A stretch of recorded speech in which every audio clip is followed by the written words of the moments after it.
Comme j'étais enfant unique, j'ai dans le fond toujours été à la recherche d'une fratrie. Donc j'avais des copains, parce que je n'avais pas de frères et de sœurs. Et j'étais un peu chef de bande, meneur. Et dans les collèges, ça n'est pas très bien vu. Cela dit, le collège Saint-Louis de Lorient, réfugié dans le décor édénique du golfe du Morbihan, ça a été extraordinaire, s'est débarrassé de moi par une infamie qui m'a valu d'ailleurs l'indulgence de ma mère, qui était une pieuse dame qui allait le matin à la messe et l'après-midi au cimetière, car pour me ficher à la porte, ils m'ont dit que ma mère était morte. Ça, c'est abominable. Oui, c'est abominable. Tellement abominable que ma mère, donc je vous dis les qualités, quand un jeune prêtre est venu pour essayer d'expliquer le coup, elle l'a foutu à la porte sans même l'entendre. Elle était indignée par le procédé. Après réflexion, je pense qu'il entrait là-dedans beaucoup plus de bêtises et de lâcheté que de méchanceté. Ils avaient peur de ma réaction. Je sais pas, j'allais pas mettre le feu au collège quand même. Bon. Mais ils se sont dit que c'était une manière simple et efficace, je dois dire. Mais ça, pour moi, ça a été un choc très important dans ma vie. Parce que ça m'a provoqué une rupture tout de même avec la religion. Voilà. La trahison d'éclair. Ça vous a glacé. J'ai estimé, je sais pas, avoir été trahi, que bon, toutes les valeurs, tout le système de valeurs qui aboutissait à un procédé de ce type par des clercs, c'est-à-dire des gens avertis, responsables, etc., mettait en doute l'ensemble de l'édifice, en quelque sorte. C'était une épreuve personnelle, ouais, ma foi. Et alors, une fois après ça, une fois que vous avez été renvoyé une fois d'un collège, vous êtes sur le toboggan. Vous arrivez dans le suivant, on dit « Ouh, celui-là, l'aurait à l'œil. » Et ainsi de suite, voilà. Il faut dire que je suis adolescent pendant la guerre. C'est la grande supériorité que j'ai sur la plupart de mes contemporains qui n'ont vu la guerre, qui ne la voient depuis 70 ans qu'à travers le prisme déformant des vainqueurs. Moi, j'ai connu la guerre, j'avais 11 ans en 39, 17 ans en 45. Donc je sais bien qu'on a tendance à considérer que les adolescents sont des enfants, mais ce n'est pas le cas. Oui. On a des attitudes ou des comportements qui peuvent parfaitement être des comportements d'hommes. Moi je prends mon cas, à 14 ans, quand mon père meurt, il saute sur une mine, il a à la maison un fusil Lebel qu'il a ramené en septembre 40, déjà sous l'occupation, un pistolet, donc nous sommes hors la loi en quelque sorte. Et ma mère me dit, il faut se débarrasser de ça, c'est trop dangereux, etc. J'ai dit non, je m'oppose, papa n'aurait pas voulu, on va les garder, etc. Et nous avons donc gardé ces armes à tout risque. Et on peut dire que comme beaucoup de gestes, ils sont inutiles et dangereux, mais c'est la vie, ça, voilà. Et donc, j'ai un comportement de petit homme, voilà. À la maison, je suis le petit homme, bien que je n'ai que 14 ans. Et quand, à 16 ans, je vais rédiger ce que je crois que ce sont des samizdat, hein. Je fais 2 affiches où je ridiculise les gens qui défilent glorieusement et que j'ai vus 2 mois auparavant au maquis de Saint-Marcel prendre la poudre d'escampette avec les Allemands au cul et de les voir bravaches défiler, d'autant que les Allemands sont partis depuis, ils sont pas loin, ils sont à quelques kilomètres seulement. Et ils le resteront jusqu'en 45 mai. Et que leurs actions de combat ont consisté à mettre le conseil municipal en prison et à tondre les pauvres filles qui travaillaient dans les cuisines allemandes, je fais une affiche avec mon pinceau à encre de Chine, Et je copie, j'en mets une à la mairie et une sur le quai. Ça vis date, ça c'est 1944, j'ai 16 ans. Et le maire de la Résistance, celui qui a été nommé pour remplacer celui qui est en prison, vient et dit « Qui a dicté ça à Jean ?» Et ma mère dit « Mais il n'a pas dicté, monsieur le maire, je l'ai vu, il l'a écrit sur la table de la cuisine. Cuisine, salle à manger, salon, salle de bain d'ailleurs. Mais c'est pas possible, à cet âge-là, dit-il. À cet âge-là, on ne peut pas écrire comme ça. Parce qu'on pensait, pour un monsieur comme lui, quelqu'un de 16 ans ne pouvait pas écrire une affiche, ni penser. Voilà. Et ça, c'est assez typique. Mais il est vrai que nos méthodes d'éducation et notre vie courante nous avaient quand même beaucoup plus formés que ne le sont les jeunes gens ou les jeunes filles de notre temps qui sont élevées, il faut bien le dire, dans du coton, quoi. Il faut, ça m'a rappelé d'ailleurs, dans le même style, j'étais en quelque sorte un héritier d'Olympe de Gouges. Olympe de Gouges qui a été le promoteur de l'affiche politique. Et qu'elle écrivait, elle les collait elle-même contre Robespierre, ça lui a coûté sa tête d'ailleurs, et c'était une progressiste, puisqu'elle était contre l'esclavage, pour le divorce, etc. Bon, autre chose, c'était une femme, mais qui a été l'inventeur de l'affichage politique, je crois. Et encore une fois, parce qu'elle les écrivait et elle les collait elle-même. Sur près de 200 ans de retard, et en avance sur les samizdates russes, l'affiche manuscrite, ça a existé, le libelle, bon, moi j'avais fait ça comme ça. J'étais relativement précoce dans cela. Je rentre au collège en septembre. En plus, j'ai connu une aventure éblouissante pour un jeune homme de ce temps-là. Parce que maintenant, tout ça est banal, mais éblouissante. Et je rentre et il faut me mettre dans les rangs comme ça, je peux pas. Je suis devenu un homme, je suis plus un petit garçon. Et je supporte plus les règles extérieures de discipline naturelle dans les collèges de cette époque, n'est-ce pas, hein?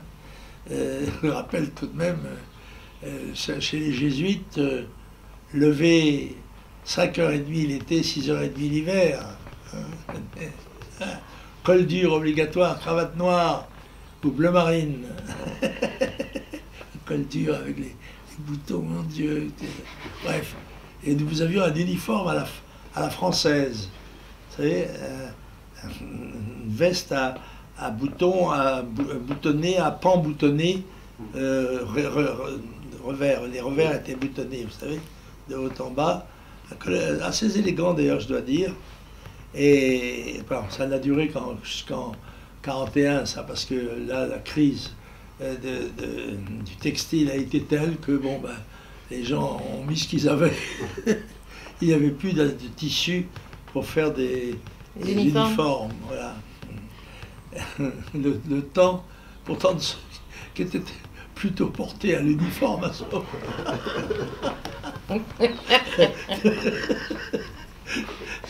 Chez nous, c'était plus possible. Voilà. Mon Dieu.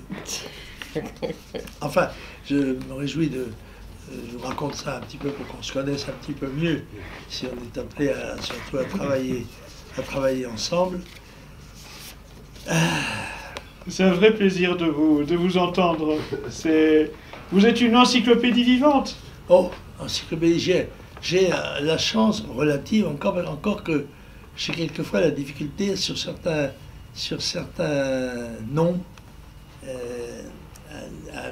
Je les trouve qu'une minute ou 2 minutes après. J'ai un certain retard à l'allumage, alors que j'avais avant une mémoire assez foudroyante, c'est-à-dire immédiate, tac, tac, tac, mémoire discursive.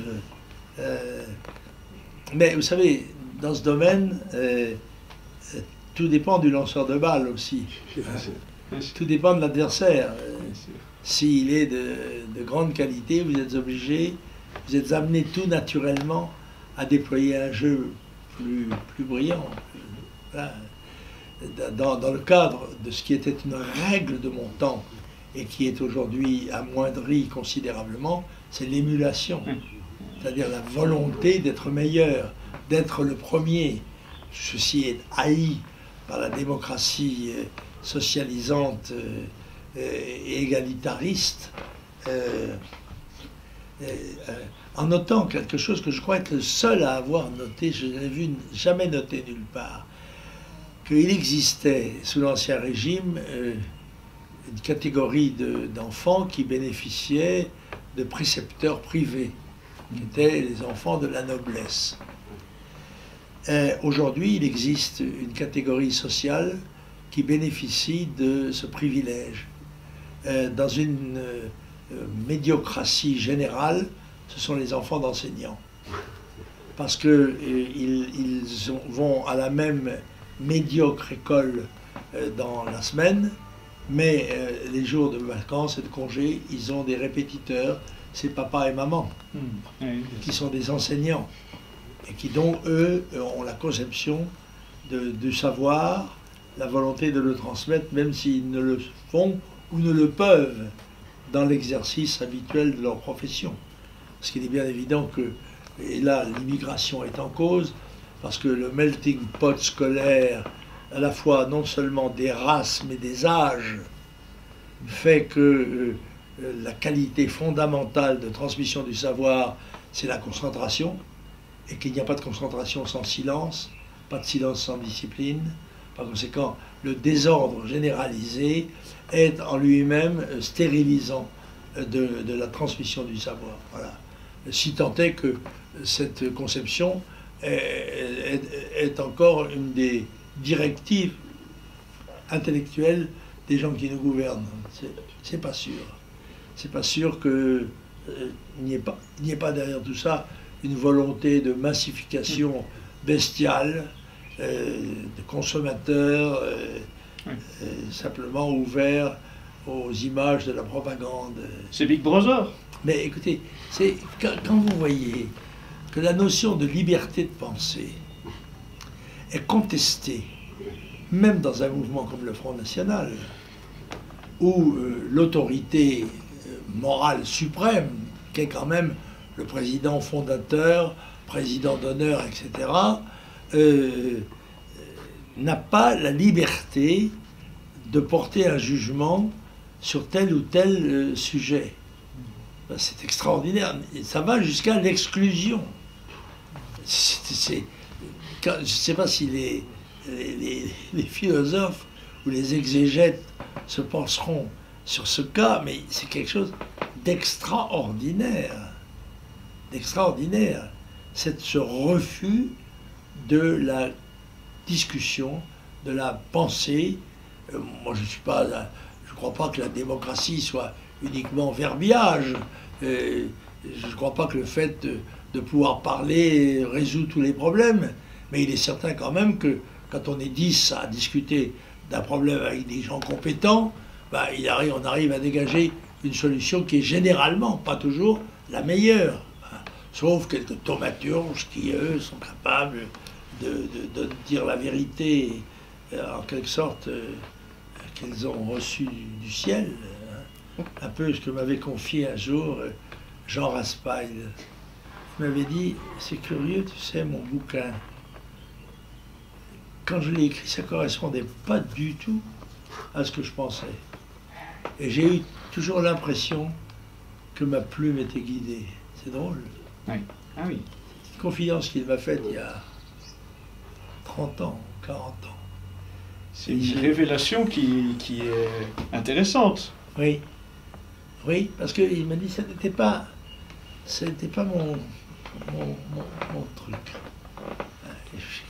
Moi, j'ai écrit ça sur une espèce de forme d'inspiration. Je ne sais pas s'il maintiendrait cette version aujourd'hui, ce n'est pas sûr. C'était peut-être une confidence d'après-boire, qui sait, vino veritas. Elle avait l'avantage de la sincérité. Je pense, à ce moment-là, en tous les cas, il avait cette sensation-là. Il est d'ailleurs un peu solitaire, là, mis sur... et Dieu sait si son livre était prémonitoire. Il est prémonitoire moins par le déferlement prévisible des vagues migratoires que par le traitement que le gouvernement appliquera aux poches de résistance. Eh oui.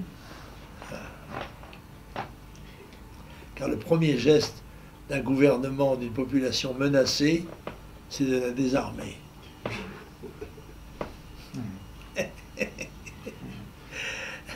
Et la première chose qu'il y aura, dès qu'il va y avoir une multiplication d'attentats, eh bien il y aura une législation qui est d'ailleurs de plus en plus sévère sur la possession des armes, etc., par les honnêtes citoyens. L'arme dans les mains d'un honnête citoyen, c'est toujours très dangereux. Parce que imprévisible.